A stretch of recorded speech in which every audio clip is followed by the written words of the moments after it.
वे शब्द जो किसी संज्ञा के स्थान पर काम आते हैं सर्वनाम कहलाते हैं। द्वंद्व समास को छोड़कर यदि किसी समास के अंत में यदि ये शब्द जुड़ते हैं तो उनकी भी सर्वनाम संज्ञा होती है। और सर्वनाम संज्ञा करने वाला सूत्र है सर्वादीनी सर्वनामानी। हाँ मित्रों, आज हम जिस प्रकरण की चर्चा करने वाले हैं वो है सर्वनाम शब्द। और सर्वनाम शब्दों में 35 सर्वनाम शब्द होते हैं, उनकी भी चर्चा हम लोग करेंगे। मैं आपके सामने आपका मित्र आचार्य उमाशंकर जोशी लेकर के आया हूँ आज एक नया टॉपिक सर्वनाम शब्द। मित्रों, पाणिनि महोदय ने सर्वनाम संज्ञा करने वाला सूत्र बताया है सर्वादीनी सर्वनामानी, अर्थात सर्व शब्द से आरंभ होने वाले जो हमारे 35 सर्वनाम शब्द हैं उन सब की सर्वनाम संज्ञा होती है। ये आप जानते हैं मित्रों कि संज्ञा के स्थान पर काम आने वाले शब्दों को ही हम क्या कहते हैं? सर्वनाम कहते हैं। अब मित्रों, संस्कृत भाषा में इन सर्वनाम शब्दों के शब्द रूप चलते हैं और ये शब्द रूप कर्ता के रूप में, कर्म के रूप में, कर्ण के रूप में, जो हमारी सातों विभक्तियां के रूप में प्रयुक्त होते हैं। तो आइए सबसे पहले हम जिस शब्द रूप की चर्चा करने वाले हैं वो है आपका आश्मद शब्द। तो आइए मित्रों, आश्मद शब्द के हम रूप देख रहे हैं। आश्मद शब्द के जो रूप हैं वो हमारे सातों विभक्तियों में बनने वाले हैं। और मित्रों, हमारे संबोधन रूप में आपको सर्वनाम शब्दों के रूप देखने को नहीं मिलते हैं। तो आइए मित्रों, सबसे पहले हम ये जानें कि ये 7 विभक्तियाँ कौन सी होती हैं। तो प्रथमा से लेकर के सप्तमी तक की जो विभक्तियाँ हैं ये आपके सातों विभक्तियाँ हैं। मित्रों, यहाँ पर आपके एक वचन के रूप, द्विवचन के रूप और बहुवचन के रूप। सबसे पहले तो आश्वद शब्द का मतलब होता है, हिंदी अर्थ की बात करें तो मैं। मित्रों, मैं एक वचन का रूप है, हम दोनों द्विवचन के रूप हैं और हम सब बहुवचन के रूप हैं। तो आइए मित्रों, हम इसको समझते हैं। प्रतिभा के एक वचन में रूप बनता है मित्रों अहम, द्विवचन में बनता है आवाम और मित्रों बहुवचन में बनता है रूप वयम। तो अहम, आवाम, वयम। द्वितीय विभक्ति में माम, आवाम या अस्मान। तृतीया के एक वचन में मया, द्विवचन में आवाभ्याम और बहुवचन में अस्माभिः। उसी प्रकार चतुर्थी के एक वचन में मह्यम, द्विवचन में आवाभ्याम और पंचमी चतुर्थी के बहुवचन में अस्मभ्यम। क्षम्यताम। चतुर्थी के एक वचन में मह्यम, द्विवचन में आवाभ्याम और बहुवचन में अस्मभ्यम। पंचमी के एक वचन में मत, द्विवचन में आवाभ्याम और बहुवचन में अस्मत्। षष्ठी के एक वचन में मम, द्विवचन में आवयो और बहुवचन में अस्माकम। उसी प्रकार सप्तमी के एक वचन में मई, द्विवचन में आवयो हो और बहुवचन में अस्मासु। क्लियर मित्रों? तो इस तरीके से आपके ये आश्मद शब्द के रूप हैं। एक बार मैं आपको एक वचन वाले रूप, फिर द्विवचन वाले रूप और फिर बहुवचन वाले, और इनको किस तरीके से याद रखना है और कैसे परीक्षाओं में प्रश्न पूछे जाते हैं, ये सारी चर्चाएं अभी हम लोग करने वाले हैं। तो मित्रों, एक वचन के रूप बनते हैं आपका अहम, माम, मया, मह्यम, मत, मम, मई। द्विवचन में देखिए आप कि आपके जो रूप हैं आवाम और आवाम, ये दोनों आपके जो रूप हैं ये दोनों आपके रूप प्रथमा और द्वितीया के द्विवचन में।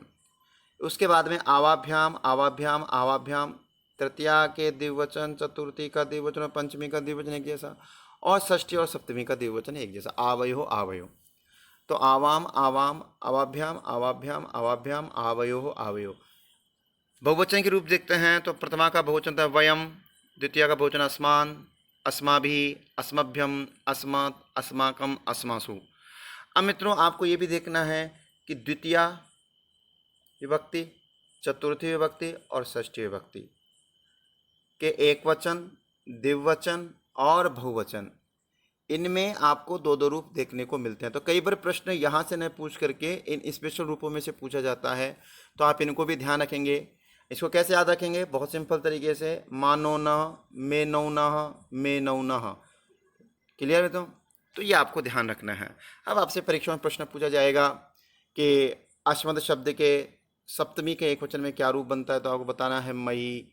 षष्ठी का बहुवचन क्या रूप बनता है? अस्माकम। बहुत सारी परीक्षाओं में ये प्रश्न पूछे जा चुके हैं। चतुर्थी के एक वचन में मह्यम, तृतीया के एक वचन में मया। तो इस तरीके से परीक्षाओं में प्रश्न पूछे जाते हैं। क्लियर मित्रों? अब इसी की तरह एक और रूप चलता है, वो है आपका कौन सा? युष्मत शब्द। कौन सा शब्द है मित्रों? युष्मत शब्द।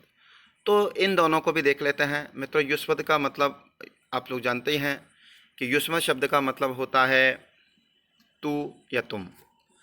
उसी तरीके से आपके सातों विभक्तियों में रूप बनने हैं, क्योंकि सर्वनाम शब्दों का संबोधन रूप प्रायः देखने को नहीं मिलता है, या यूँ कहें नहीं होता है। एक वचन में आपके रूप बनेंगे त्वम, त्वाम, त्वया, तुभ्यम, त्वत, तव, त्वयि। द्विवचन में आपका बनेगा युवाम, युवाम। देखिए बिल्कुल सिंपल तरीके से युवाभ्याम, युवाभ्याम, युवाभ्याम, युवयोः, युवयोः। बहुवचन में यूयम, युष्मान, युष्माभि, युष्मभ्यम, युष्मात्, युष्माकम और युष्मासु। मित्रों, ये जो रूप हैं युष्मत शब्द के, ये भी आपको देखने को मिलेंगे कि यहाँ पर भी जिस प्रकार अश्मत शब्द के रूप आपको अलग अलग देखने को मिले, द्वितीय विभक्ति, चतुर्थी विभक्ति और आपका षष्ठी विभक्ति, एक वचन, द्विवचन और आपका कौन सा? बहुवचन में आपको अलग अलग रूप देखने को मिले हैं। तो ये दो दो रूप भी आपको ध्यान रखने हैं। याद रखने के लिए आप त्वा वाम वह, ते वाम वह, ते वाम वह, इस तरीके से आप याद रख सकते हैं। आशा है आपको अश्मत और युष्मत शब्द अच्छे समझ में आगे होंगे। परीक्षा की दृष्टि से हमारे लिए बहुत महत्वपूर्ण है मित्रों। अब ये सर्वाधिनी जो सर्वनामानी जो 35 शब्द हैं वो आपके सामने हैं। आप चाहें तो इनका स्क्रीनशॉट ले सकते हैं। सर्व है, विश्व है, उभय है, उभ है, डतर अर्थात डतर जोड़कर आप सर्वनाम शब्द कतर यतर इत्यादि बनाते हैं। डतम डतम जोड़ प्रत्यय जोड़ करके भी आप लोग सर्वनाम शब्द बनाते हैं। इसके अतिरिक्त अन्य, अन्यतर, इतर, त्वत, त्वव, नेम, सम, सिम, पूर्व, पर, अद, अवर, दक्षिण, उत्तर, अपर, अधर, स्व, अंतर, त्यद, तद, यद। अब मित्रों हम बात करते हैं भवत शब्द की। और भवत शब्द के आप लोग देख रहे हैं कि यहाँ पर जो भवत शब्द का प्रयोग है वो कौन से पुरुष में है? प्रथम पुरुष में। क्लियर है? तो मित्रों भवत शब्द के रूप भी तीनों लिंगों में बनते हैं। यहाँ पुल्लिंग के रूप हैं, यहाँ पर आपके स्त्रीलिंग के रूप हैं और नपुंसक लिंग के रूप भी बनते हैं। तो आइए पुल्लिंग रूप को देखते हैं। वही एक वचन, द्विवचन और बहुवचन में आपके रूप दिए हुए हैं। सातों विभक्तियों में आपके रूप दिए हुए हैं। यह आपको संबोधन रूप भी देखने को मिलेगा, क्योंकि इसका प्रयोग कौन से पुरुष में है? प्रथम पुरुष में।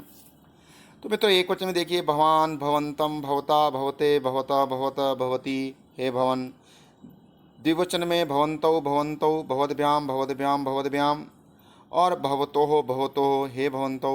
बहुवचन में आपके रूप हैं भवन्तः, भवतः, भवद्भिः, भवद्भ्यः, भवद्भ्यः, भवतां, भवत्सु, हे भवन्तः। मित्रों स्त्रीलिंग में इसके रूप देखिए परीक्षा में बहुत बार प्रश्न पूछा गया है। ये देखिए आपका बहुता वाला प्रश्न भी पूछा गया है कंपटीशन की परीक्षा में बहुत बार। अब हम यहाँ देखते हैं कि स्त्रीलिंग के जो रूप हैं उसको हम ध्यान से देखते हैं कि एक वचन में भवती, भवतीम, भवत्या, भवत्यै, भवत्याः, भवत्या, भवत्याम, हे भवती। तो ये आपका जो नदी शब्द है उस नदी शब्द की तरह यानी के रूप चलते हैं। तो आप यहाँ बोर्ड पे देख पा रहे हैं। द्विवचन में भवत्यौ, भवत्योः, भवतीभ्याम, भवतीभ्याम, भवतीभ्याम, भवत्योः, भवत्योः, हे भवत्योः। बहुवचन में भवत्यः, भवतीः। मित्रों यहाँ ध्यान रखना है, ये वाला प्रश्न स्पेशल रूप से पूछे गए जो प्रश्न हैं उनको हाईलाइटर से मार्कर कर रखा है हम लोगों ने। आप देखें भवतीभिः, भवतीभ्यः, भवतीभ्यः, भवतीनां, भवित्सु, भवतीषु, हे भवत्यः। ये आपके स्त्रीलिंग के रूप हैं। मित्रों पुल्लिंग के रूप और स्त्रीलिंग के रूप आपके सामने दे रखे हैं हम। नपुंसकलिंग के रूप भी इनके होते हैं, उसकी चर्चा भी हम लोग आपके सामने करेंगे।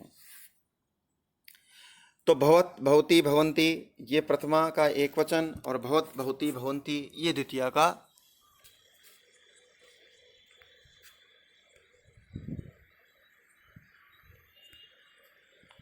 मित्रों नपुंसकलिंग में भवत शब्द का भवत, भवती, भवंती प्रथमा विभक्ति का रूप और भवत, भवती, भवंती द्वितीय विभक्ति रूप। क्योंकि नपुंसकलिंग में प्रथमा विभक्ति और द्वितीय विभक्ति के रूप समान होते हैं, शेष जितने भी रूप होते हैं वो आपके जो रूप बनते हैं वो पुल्लिंग शब्द के तृतीय विभक्ति से एक वचन से लेकर के सप्तमी विभक्ति के बहुवचन तक एक जैसे रूप बनते हैं। अब मित्रों अगले सर्वनाम शब्द की जब हम चर्चा करते हैं तो अगला जो सर्वनाम शब्द है वो है अपना तत् शब्द। कौन सा शब्द है मित्रों? तत्। अब तत् पुल्लिंग भी है और तत् स्त्रीलिंग भी है और तत् नपुंसकलिंग में भी बनता है। तो सबसे पहले हम इसके पुल्लिंग रूपों की चर्चा करते हैं। तो मित्रों, आप यहाँ देख पा रहे हैं बोर्ड पर कि तत् शब्द के वही जो हमारी विभक्तियाँ हैं उनके अंतर्गत रूप चलते हैं।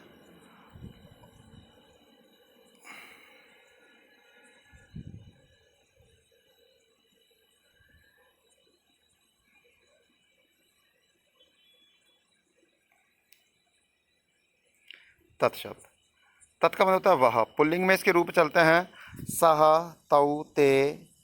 द्वितीय विभक्ति के रूप बनता है तम, तौ, तान। तृतीय में बनेगा तेन, ताभ्यम, तई। चतुर्थी में तस्मै, ताभ्यम, तेभ्यः। पंचमी में तस्मात्, ताभ्यम, तेभ्यः। षष्ठी में तस्य, तयो, तेषाम। और सप्तमी में तस्मिन्, तयो, तेषु। मित्रों, अब यहाँ पर हमें कुछ महत्वपूर्ण बातें ध्यान रखनी है कि यहाँ ये जो आपका षष्ठी का बहुवचन है, ये परीक्षाओं में कई बार पूछा गया है। और बहुत विशेष ध्यान आपको रखना है कि प्रथमा का एक वचन, ये भी आपको परीक्षाओं में कई बार पूछा जाता है, तत्शब्द। मित्रों, अब इसके स्त्रीलिंग के रूप की हम बात करते हैं। तो स्त्रीलिंग का जो रूप है वो रूप है आपका सा, ते, ताहा। ध्यान से देखिए, ताम, ते, ताहा, तया, ताभ्याम, ताबी। तस्यै, ताभ्याम, ताभ्यः। तस्याः, ताभ्याम, ताभ्यः। तस्याः, तयो, तासाम। और तस्याम, तयो, तासु। क्लियर है मित्रों? तो यहाँ से भी परीक्षाओं में प्रश्न पूछे जाते हैं।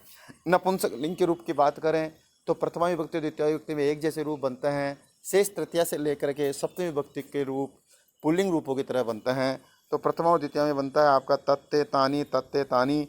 और शेष यहाँ तृतीया से लेकर के सप्तमी तक के रूप किसकी तरह चलेंगे? पुल्लिंग की तरह चलेंगे। क्लियर है मित्रों? अगले सर्वनाम शब्द की ओर हम बढ़ते हैं। तो मित्रों, अगला जो हमारा सर्वनाम शब्द है वो है आपका इदम शब्द। इदम का अर्थ है मित्रों यह। क्या अर्थ है मित्रों? यह। इदम शब्द के रूप भी हम देखेंगे। तो मित्रों, यहाँ जो पुल्लिंग के रूप हैं और यहाँ पर कौन से रूप लिखे हुए हैं? स्त्रीलिंग के रूप लिखे हुए हैं। तो पुल्लिंग रूपों को हम देखते हैं। तो यहाँ मित्रों, प्रथमा के एक वचन देखिए क्या रूप बना हुआ है? अयम। सबसे महत्वपूर्ण बात, परीक्षा में कई बार पूछा जा चुका है, कई कंपटीशन की परीक्षाओं में आ चुका है कि इदम शब्द का प्रथमा विभक्ति का एक वचन पुल्लिंग में क्या रूप होता है? तो अयम। द्विवचन में इमो और बहुवचन में इमे। बहुत इंपॉर्टेंट शब्द है ये और इसको ध्यान रखना है, परीक्षा में आने की पूरी संभावना है। इसी तरीके से आपका द्वितीय विभक्ति में, तृतीय विभक्ति में, चतुर्थी में, पंचमी में, षष्ठी में और सप्तमी में रूप बने हुए हैं। तो एक बार इनकी हम चर्चा कर लेते हैं, इसके बाद में प्रकरण को आगे बढ़ाएंगे। तो अयम, इमो, इमे पुल्लिंग में। इमम, इमौ, इमान द्वितीय विभक्ति का रूप है। इसके दो रूप भी बने हुए हैं, एनम, एनो, एनान। तृतीय में बनेगा आपका अनेन, आभ्याम, एभी। चतुर्थी में अस्मै, आभ्याम, एभ्यः। पंचमी में अस्मात्, आभ्याम, एभ्यः। षष्ठी में अस्य, अनयो, एसाम। और सप्तमी में अस्मिन्, अनयो, एषु। तो आप देखते हैं अस्मिन् ये कई बार परीक्षा में पूछा गया है, एसु कई बार परीक्षा में पूछा गया है, एसम। तो कुल मिला के बहुत महत्वपूर्ण शब्द रूप हैं और ये परीक्षा में पूरे आने की संभावना रखते हैं। स्पेशली जो रीट की तैयारी कर रहे हैं वो विद्यार्थी तो विशेष ध्यान दें इन पे कि इनमें से परीक्षाओं में प्रश्न पूछे जाते रहे हैं और पूछे जाएंगे, चाहे वो सी-टेट की परीक्षा हो, चाहे रीट की हो, चाहे एमपी-टेट की हो, चाहे शिक्षक भर्ती, चाहे फर्स्ट ग्रेड हो, सेकंड ग्रेड हो, कोई सी परीक्षा हो, या वरिष्ठ उपाध्याय की परीक्षा हो, या प्रवेशिका की परीक्षा हो, या सीनियर की परीक्षा हो, या कक्षा 10 की परीक्षा हो। तो सर्वनाम शब्दों में से परीक्षाओं में प्रश्न पूछे जाते हैं। स्त्रीलिंग की बात करते तो मित्रों, इयम, इमे, इमाह, इमाम, इमे, इमाह। अनया, आभ्याम, आभि। अस्यै, आभ्याम, आभ्यः। अस्याः, आभ्याम, आभ्यः। अस्याः, अनयो, आसाम। और अस्याम, अनयो, आसु। इस तरीके से आपके ये इदम शब्द के रूप बनता है मित्रों। इसी तरीके से एक और शब्द है आपका सर्वनाम शब्द एतत्। तो एतत् शब्द के रूप भी हम लोग चर्चा कर लेते हैं, जिससे हमें यहाँ समझ में आ जाए कि ये भी एक सर्वनाम शब्द, इसके भी रूप बहुत महत्वपूर्ण हैं। तो मित्रों, एतत् शब्द के देखिए पुल्लिंग में रूप बनते हैं एषः, एतौ, एते प्रथमा का रूप है। एतम, एतौ, एतान ये द्वितीय विभक्ति का रूप है। द्वितीय विभक्ति में दो रूप बनते हैं, एनम, एनौ और एनान। मित्रों, एतेन, एताभ्याम, एतहि तृतीया का रूप। एतस्मै, एताभ्याम, एतेभ्यः चतुर्थी का रूप। एतस्मात्, एताभ्याम, एतेभ्यः पंचमी का रूप। एतस्य, एतयो, एतेषाम षष्ठी। और एतस्मिन्, एतयो, एतेषु सप्तमी के रूप हैं। स्त्रीलिंग शब्दों की बात करें तो एषा, एते, एताः, एताम, एते, एताः, एतया, एताभ्याम, एताभि, एतस्य, एताभ्याम, एताभ्य, एतस्याः, एताभ्याम, एताभ्य, एतस्याः, एतयो, एतासाम और एतस्याम, एतयोः, एतासु। ये सारे रूप आपके स्त्रीलिंग के रूप हैं। और अगर इनके नपुंसक लिंग की रूप की बात करें तो प्रथमा और द्वितीय में रूप बनता है एतत, एते, एतानि, और शेष तृतीया से लेकर के सप्तमी तक के रूप किसकी तरह चलेंगे? पुल्लिंग की तरह चलेंगे। मित्र, एक और महत्वपूर्ण शब्द है अदस, और अदस की भी हम लोग बात कर लेते हैं। और अदस शब्द की यदि हम बात करते हैं तो अदस का मतलब भी क्या होता है? वह। और बात करते हैं तो यहाँ पुल्लिंग के रूप दिए हुए हैं और यहाँ पर किसके रूप दिए हुए हैं? स्त्रीलिंग के। तो आओ सबसे पहले हम प्रथमा से सप्तमी विभक्ति तक के पुल्लिंग शब्दों की बात करते हैं। असौ, अमु, अमी, अमुम, अमु, अमून, अमुना, अमुभ्याम, अमीभिः, अमुस्मै, अमुभ्याम, अमीभ्यः, अमुस्मात्, अमुभ्याम, अमीभ्यः, अमुस्य, अमुयोः, अमीषाम, अमुस्मिन्, अमुयोः, अमीषु। इसी तरीके से स्त्रीलिंग में असौ, अमु, अमुः, अमूम, अमु, अमुः। ध्यान से देखिए, अमुया, अमुभ्याम, अमुभिः, अमुष्यै, अमुभ्याम, अमुभ्यः, अमुष्या, अमुभ्याम, अमुभ्यः, अमुष्या, अमुयोः, अमुषाम, अमुष्याम, अमुयो, अमुषु। और इनके जो नपुंसक लिंग की बात करते हैं तो नपुंसक लिंग में आपको पता है कि प्रथमा और द्वितीया के तो एक जैसे रूप बनते हैं। शेष में आपके किस कितने रूप बनेंगे? पुल्लिंग शब्द के तृतीय विभक्ति से लेकर के सप्तमी विभक्ति के बहुवचन तक पुल्लिंग के रूप बनते हैं। तो यहाँ अदस शब्द की बात करें हम प्रथमा और द्वितीय विभक्तियों में तो अदह, अमु, अमूनी, ये आपका किसमें बनता है? नपुंसक लिंग में, शेष पुल्लिंग की तरह बनेगा। क्लियर मित्रों? तो यहाँ तक आपको समझ में आ गया होगा। चलिए अगले सर्वनाम शब्द की ओर चलते हैं। और अगला सर्वनाम शब्द है हमारे पास में यत। मित्रों, यत का मतलब क्या होता है? जो। तो इसके जो पुल्लिंग के रूप हैं वो देखिए, यह, यौ, ये, यहाँ अव की मात्रा है, यह, यौ, ये, यम, यौ, यान, येन, याभ्याम, यही, ये तृतीया के रूप हैं। यस्मै, याभ्याम, येभ्यः, चतुर्थी। यस्मात्, याभ्याम, येभ्यः, पंचमी। यस्य, ययोः, येषां, षष्ठी। यस्मिन्, ययो, येषु, सप्तमी। मित्रों, स्त्रीलिंग के रूप बनेंगे इसके या, ये, याः, याम, ये, यः, यया, याभ्याम, याभि, यस्यै, याभ्याम, याभ्यः, यस्याः, याभ्याम, याभ्यः, यस्या, ययो, यासाम, यस्याम, ययो, यासु। बिल्कुल आपको ध्यान रखना है, मैं पहले भी बता चुका हूँ आप लोगों को कि जो समान रूप वाले हैं उनको आपको उसी तरीके से देखना है। क्लियर? अब मित्रों बात करते हैं हम किम शब्द की। तो किम शब्द के मतलब होता है कौन, और ये बहुत महत्वपूर्ण है क्योंकि प्रश्न निर्माण में ये सबसे महत्वपूर्ण शब्द रूप काम में आता है हमारे। तो पुल्लिंग में देखिए इसके रूप बनता है कै, कौ, के, कम, कौ, कान, केन, काभ्याम, कई, कस्मै, काभ्याम, केभ्यः, कस्मात्, काभ्याम, केभ्यः, कस्य, कयो, केषां, कस्मिन्, कयो, केषु।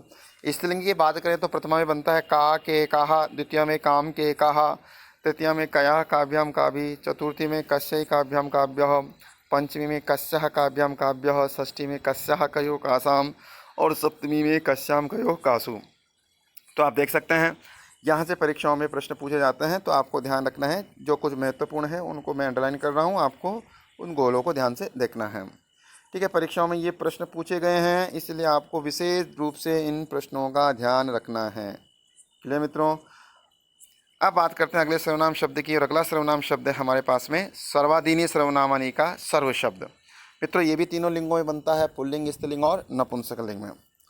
पुल्लिंग में रूपों की बात करते हैं तो सर्वः, सर्वौ, सर्वे, प्रथमा, सर्वं, सर्वौ, सर्वान्, द्वितीया, सर्वेण, सर्वाभ्यां, सर्वै, तृतीया, सर्वस्मै, सर्वाभ्यां, सर्वेभ्यः, चतुर्थी, सर्वस्मात्, सर्वाभ्यां, सर्वेभ्यः, पंचमी, सर्वस्यः, सर्वयोः, सर्वेषां, षष्ठी, और सर्वस्मिन्, सर्वयोः, सर्वेषु, सप्तमी।